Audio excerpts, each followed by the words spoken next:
This episode of Let's Talk About Brand was initially broadcast as a live stream in 2020. It has been edited from its original format.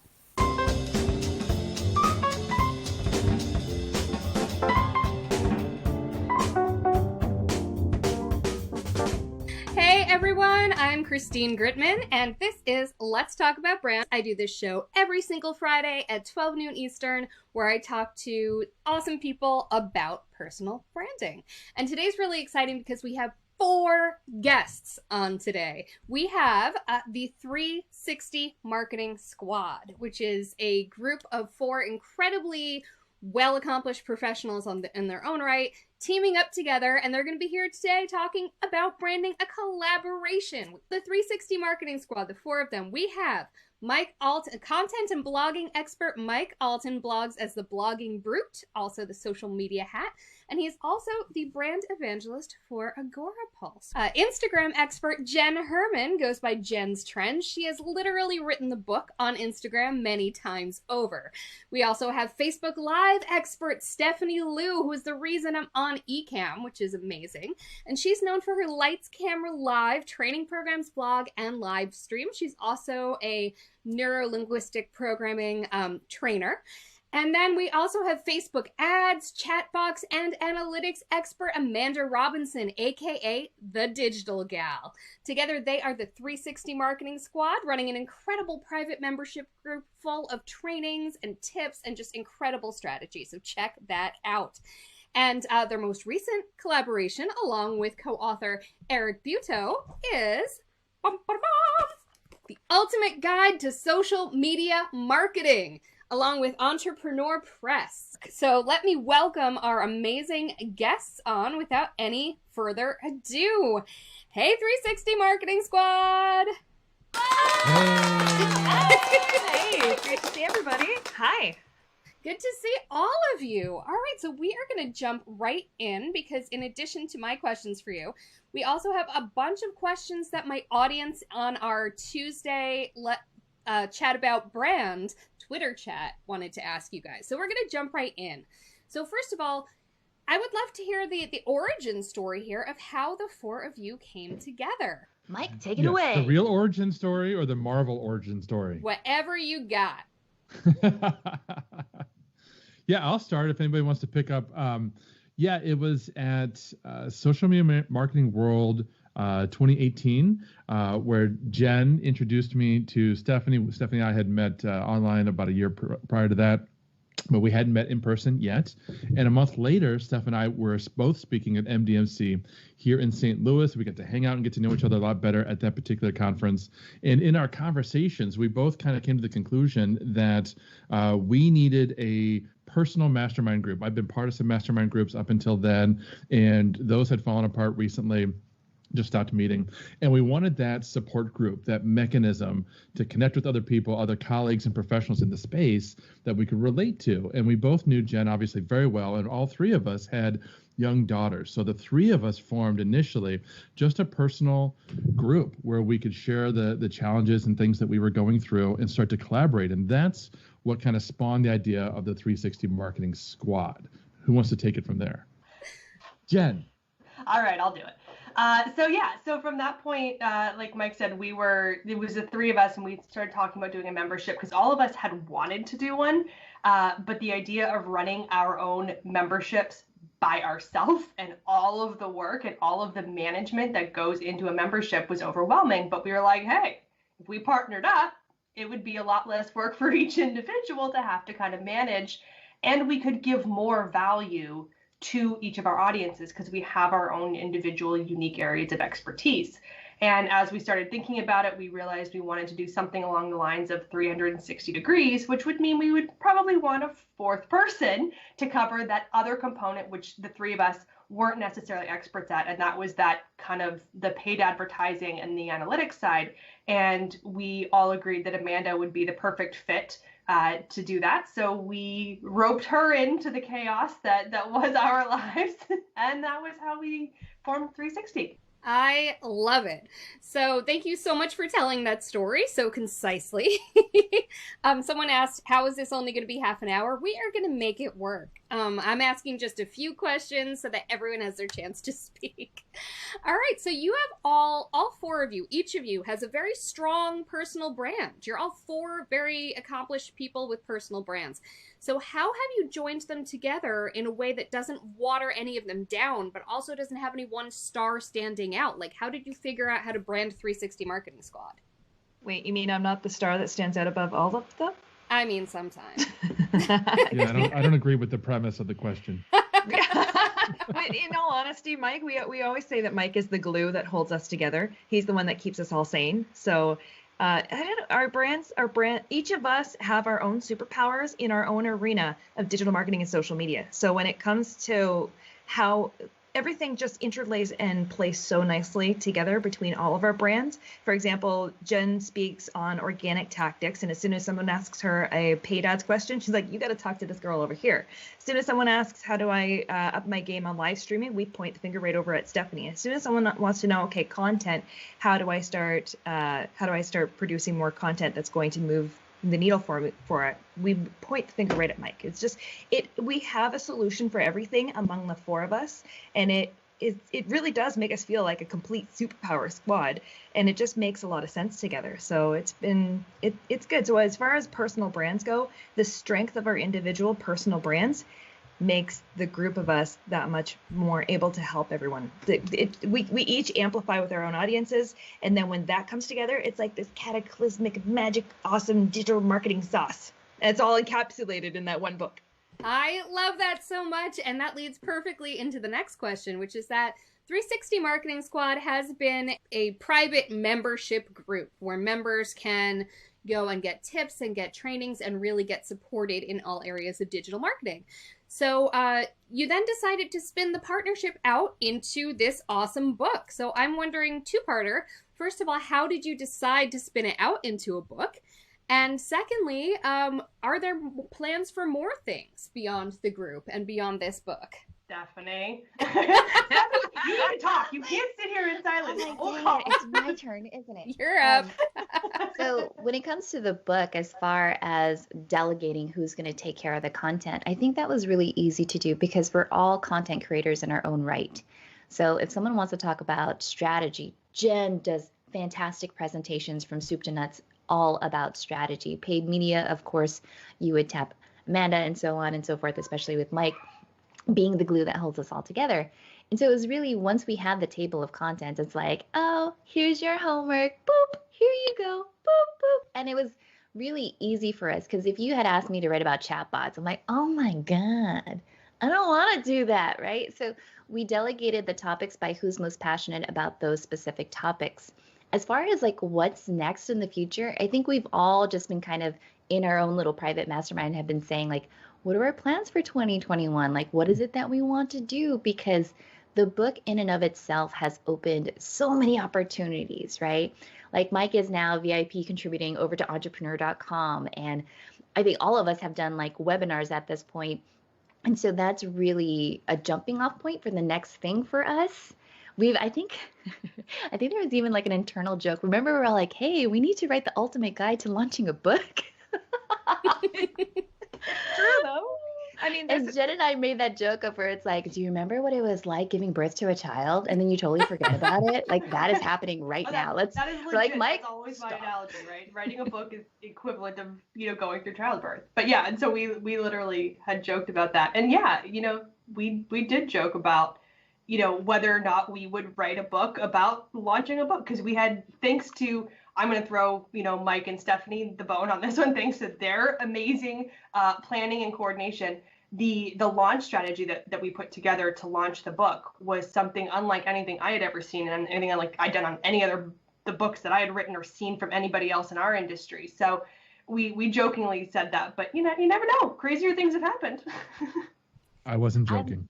I'm actually rooting for a Jen and Amanda live reality show. Oh my I would goodness. vote for that. Well, I love that. I personally would rather write a book than give birth again, but I haven't written a book yet, so who knows? Like the only thing you and I have in common right now is neither of us have actually birthed anything. So we're good call, you guys. Good call. Stay strong with me here. So this is not the only collaboration any of you have done. Each of you has had other collaborations with people. So in your opinion, and I'm going to take this one by one, in your opinion, what makes for a good on-brand collaboration partner? Like, what do you look for? And whoever wants to go first, be bold. Sure, I'll go. So I've had situations where I go, not for me, where I've tried to collaborate with other brands. And what I have found is that certain brands they have an only in it for me viewpoint where where there's tension, there's push and pull, but it's trying to take from you and not give back to you. And when there's a really natural fit, it's a win-win for both parties, completely 100% equal across the board. It's a full win, and it's collaborative. There's a lot of brainstorming and energy and excitement, and there's just a sizzle that happens when it's a good fit. So it shouldn't be hard. It doesn't have to be hard to have a brand collaboration. That's my opinion. I love that. Who is up next? I was going to say that, for me, it's making sure that they are well aligned with you and your brand style, your brand voice, your brand audience. You don't want somebody that is a direct competitor to what you do, because that can get it can get competitive. It can be, well, you're taking my fish in the sea, so you want someone that's aligned. And that's one of the things that, especially with the four of us, even though we're all in the same space, we are not competitors. We don't look at ourselves as competitors. We complement each other in all of our strengths. But even when working with large brands, when working with other people that I've collaborated with, it's important that their target audience is something that is relevant to my goal, and vice versa, that my audience is relative to their goals, but that we have an alignment in terms of how we speak, how we teach, how we, produce content. Because if those aren't in alignment, it starts again being a really hard problem with creating that content, who's going to market it, when it's going to get marketed. And that was something that, again, when the four of us came together, we all have a very similar mentality in terms of sales, in terms of marketing, in terms of ultimate goals, that we don't have one person over here getting resentful because we're not achieving or we're not working hard enough. We all have the same mentality, and that's really important when you pick that team. Love that. That is so important, to be aligned on goals, on audience, making sure everybody benefits. Mike, Steph? Oh, I'll say that it's helpful to make sure that it's a win-win situation. Like when I partnered with Ecamm and we did the leap into live streaming, we had the shared vision that we wanted to help people take the leap into live streaming. And so that was really cool. And then in working with Katie, who's absolutely amazing, I was like, my superpower is in creating content. As far as like project management and setting up Hey Summit, would you like to do that? And she's like, oh, I'm so all about that. I was like, okay, cool. That's you. You do that. But then I think the other thing is also noticing how they want to market the collaboration. Yeah. And for example, if someone's like, I need you to constantly email your audience, I'm like, no, that's not me. That's a good thing to be aligned on, absolutely. Because if it's collaborative, you know what? That reflects on you. The way that they choose to market it reflects on you. All right, Mike. Yeah, and just to add to what Stephanie just said, in addition to making sure that it's a win-win, I like to try to make sure that the brands or individual influencers that I'm partnering with, they really want whatever it is that we're hoping to accomplish. I work with influencers all the time, and sometimes it's a win for them, but they don't really want it. And when you're asking somebody to put time and energy and passion into something, if they don't really want it, it's just not going to be there. Like you take our personal mastermind group, that was just the four of us, our support group. There's a time investment in there, and there's an emotional investment in there, right? And getting to know each other and support each other, and hop on Zoom calls and that sort of thing. And if we'd had somebody in the group that didn't really feel like they needed us, maybe they were at a different point in their career and they didn't feel like they needed that kind of support, maybe they'd show up, maybe they wouldn't, right? They wouldn't necessarily give to the group the way that everybody else is giving. So I like to view collaborations that same way, to make sure that whenever possible, everybody not only wins, they win big.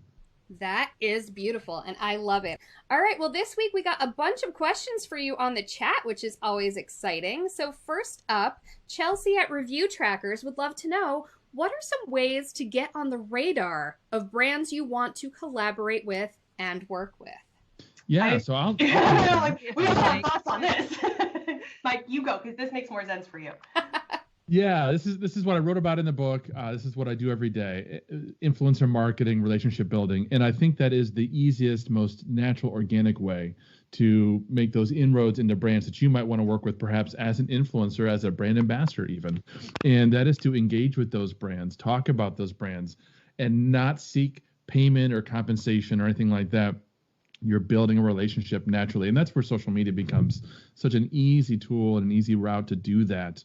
You can go to their Twitter account or their Facebook page, and you can make yourself known, just as you, Christine, have done with me, with Agora Pulse, right? You show up in our lives, you show up in our group, you show up, which is so key into any kind of relationship, and that gets noticed, right? We've got our Friday show with Agora Pulse that happens in a little bit, and people show up to that live every single week. And Jennifer, our host, she sees them, she calls them out, and some of those people have now become guests on the show. Some of those have even become influencers for Agora Pulse, and it's all due to the relationships that they kicked off by being present. Absolutely. Now, who's up next? I know you were all excited to answer this. I'll jump in. I was going to say, it's really important that kind of to, dovetail off what Mike was saying, to build the relationships with those brands. You can't just send an email to a brand and be like, hey, I want to work with you, or even anybody else collaboratively. I recently had somebody send me something about her book, and it's somebody I know, but there was no context. And I'm like, I don't know what you want me to do with this. Like, there was no preface. There was no, hey, I'm writing this book and this is what it's about and I want you to be a part of it. It was just a cold pitch email. I'm like, what? Like, you need to form those relationships and you need to have those conversations. And that can be done via email. It can be done via direct message. It can be done via, Zoom or phone call at some point. But you do have to start, to Mike's point, by showing up, liking their content, leaving comments, sending them a DM and thanking them for doing something, sharing information, sharing something valuable, whatever it is. Get on their radar as an actual person. And then from there, start fostering those relationships. Start looking into who are the people that book their podcast. Are they a team of one or do they have 20 people on that team? Do they have people that, are doing live shows, that are doing podcasts, that are doing, webinars? Find out who those people are and start looking to foster those relationships as well, because even though you may be active on their social media manager may have nothing to do with the person who books their podcast that you want to get on. And you can be the best social media presence and still get nowhere for getting on that podcast interview. So do that research if that's who you want to work with. And that's where, when you pick those 2 or 3 brands that you really want to work with and you build those relationships, you get great return in terms of those relationships. We're not sending out mass pitches to 22, 50 different, types of brands hoping that somebody wants to work with us, because those are never going to be those relationships that Mike was talking about, those passionate ones, the people who really want to be involved.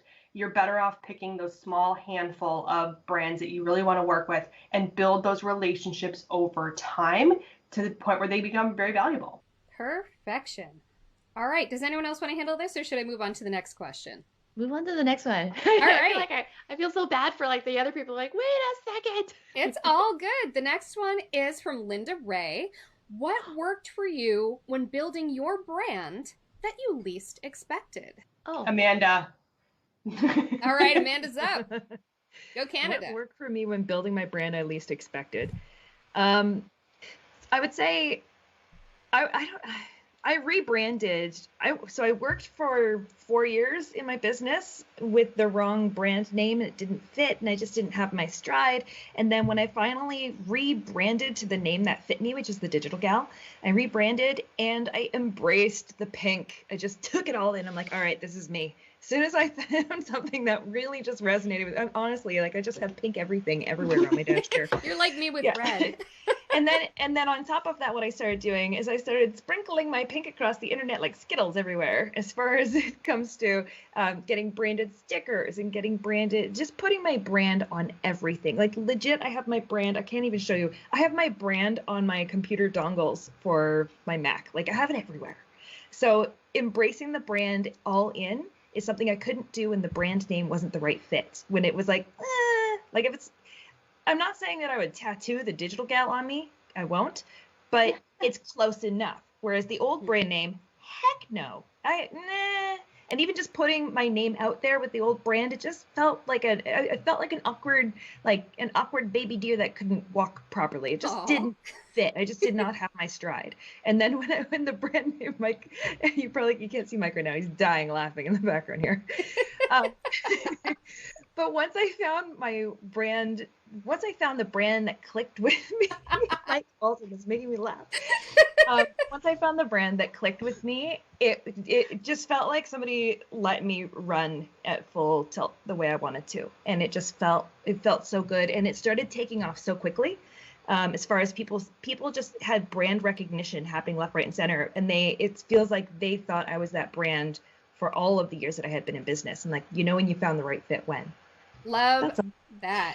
All right, Stephanie, you dodged the last one. You up for this one? Sure. Oh God. Wait. Oh God, what is that? Okay. Yeah. So live streaming, honestly, was a big surprise to me because I had always been an ad agency veteran, right? I was in the trenches doing social media, paid media, and all of that stuff. And when I started live streaming, then the first event organizer, Amanda Nelson, had reached out, and I think, Jen, you're on the same conference, right? Social VidCon. And she said, can you come and talk about live streaming? And I was like, me? And OBS? Like, I am now an expert in OBS. That was the part where I didn't really realize the power of live streaming. And ever since then, it's just been this fast pass into getting into like a key decision maker's, hey, I want you on this project, or I need you to produce this event. So live streaming in and of that sense was wow. So it's cool. I love it. All right. I got the last and biggest and possibly best question from Mary Ann. She has a question for each of you. And I know Jen saw hers already on Twitter. So Mike, Marian wants to know from you, what is your favorite thing about Agorapulse? My favorite thing, there's a couple things. I can't pick just one because there's two different aspects. Agorapulse, the company, it's all about the people and the culture inside. I've worked with a lot of different companies. I came from an online website builder company. I was the CMO of a whole different company.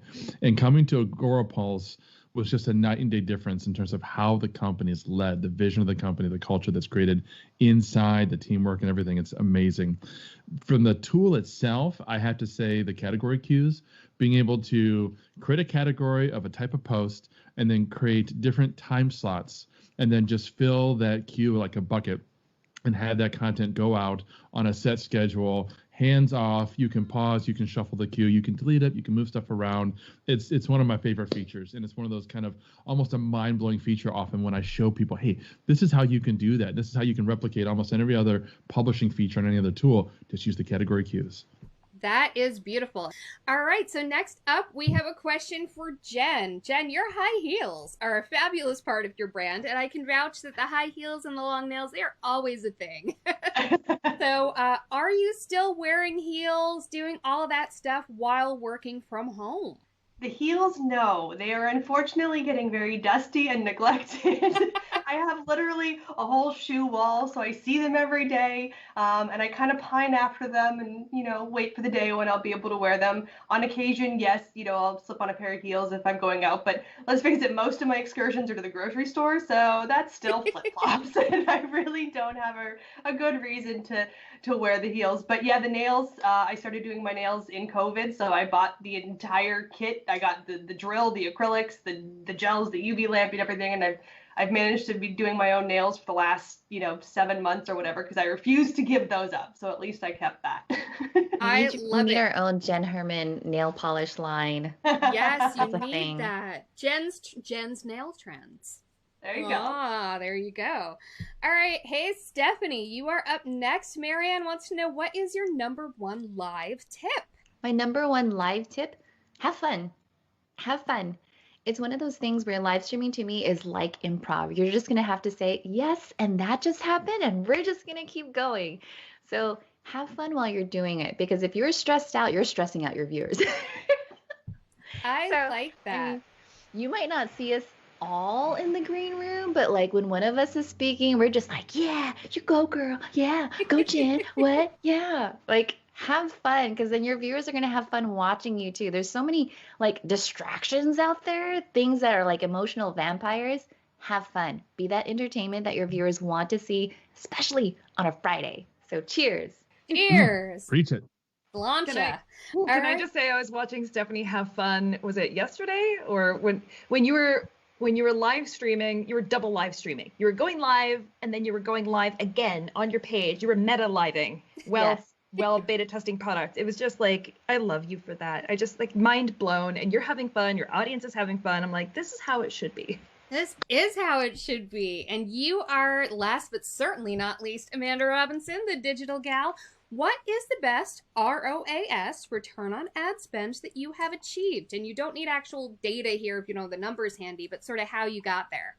That's actually one that I won't even touch on, because the majority of businesses that I help are small and medium-sized businesses who have a difficult time. They don't have products that you can add to cart and then have a return on ad spend. You can't tie it one-to-one. Mm-hmm. So you have to get creative with different types of strategies that can still prove that it is working and prove that it is bringing revenue into the business, but you can't actually tie it into a ROAS. So I'm the person that people who can't achieve a ROAS, I'm the person they come to. All right. And what are some of the best ways to kind of, if they're going for visibility, whatever it is, that's sort of that more nebulous measurement? I don't know. Do you have a pet strategy that you sort of love? So what I say to most people, what I recommend is when you're starting out, Mike Alton is making me laugh in the background again. What I highly recommend is start your strategy, layer it on. So set your goals smaller and achieve those goals, then layer on bigger goals. So when it comes to when you first start advertising, start going for reach, engagement, and video views. Once you can consistently increase those numbers and achieve your goals and how you can move that forward, then start layering on, okay, now I want to get traffic to my website. Once you can start achieving that, then start layering on, okay, now I want some conversions. But most people are going from zero to try to get conversions, then their ads don't work for them, then they get frustrated and they fall off. So it's a matter of kind of layering on those expectations. I love it. All right. Thank you so very, very, very much today to the 360 Marketing Squad. Anyone who wants this book, and trust me, you want this book, can get it at where can they get it, you guys? I think we have the link in the comments, but where can we get it? Yeah, socialmediabook.shop. Socialmediabook.shop. I knew it was something handy like that. I have it handy in the comments. Thank you, Jen Cole. But yeah, socialmediabook.shop. You can get it. You should get it.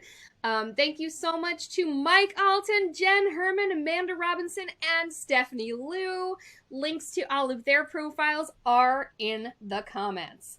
And again, I am Christine Gritman. I am here every single Friday at 12 noon Eastern Time with awesome guests. I'm also on Twitter on Tuesdays, having a Twitter chat about brand on the same topic as my Friday live stream guest will be talking about. And so next week, Tuesday the 20th, our topic is going to be personalizing a brand, adding sort of a human touch to a consumer brand. And the reason we're talking about that is because on Friday we're talking to someone who's done that very, very well. Chocolate Johnny. Chocolate Johnny is getting up at 3 a.m. in Australia to talk to us about, he built his own personal brand, which brought attention to his family's chocolate company, Perfection Chocolates, which then also further brought attention to his personal brand. It's been a whole great mutual beneficial situation. So we're going to talk about personalizing a brand next week. Thanks for joining me. Bye. Thanks for listening to Let's Talk About Brand, part of the Adweek Podcast Network and Acast Creator Network. This podcast was produced by Christine Gritman, executive produced by Al Manarino and John Heil, and edited by Christine Gritman. You can listen and subscribe to all of Adweek's podcasts by visiting adweek.com/podcasts. Stay updated on all things Adweek Podcast Network by following us on Twitter at Adweek Podcasts. And if you have a question or suggestion for the show, send us an email at podcast@adweek.com.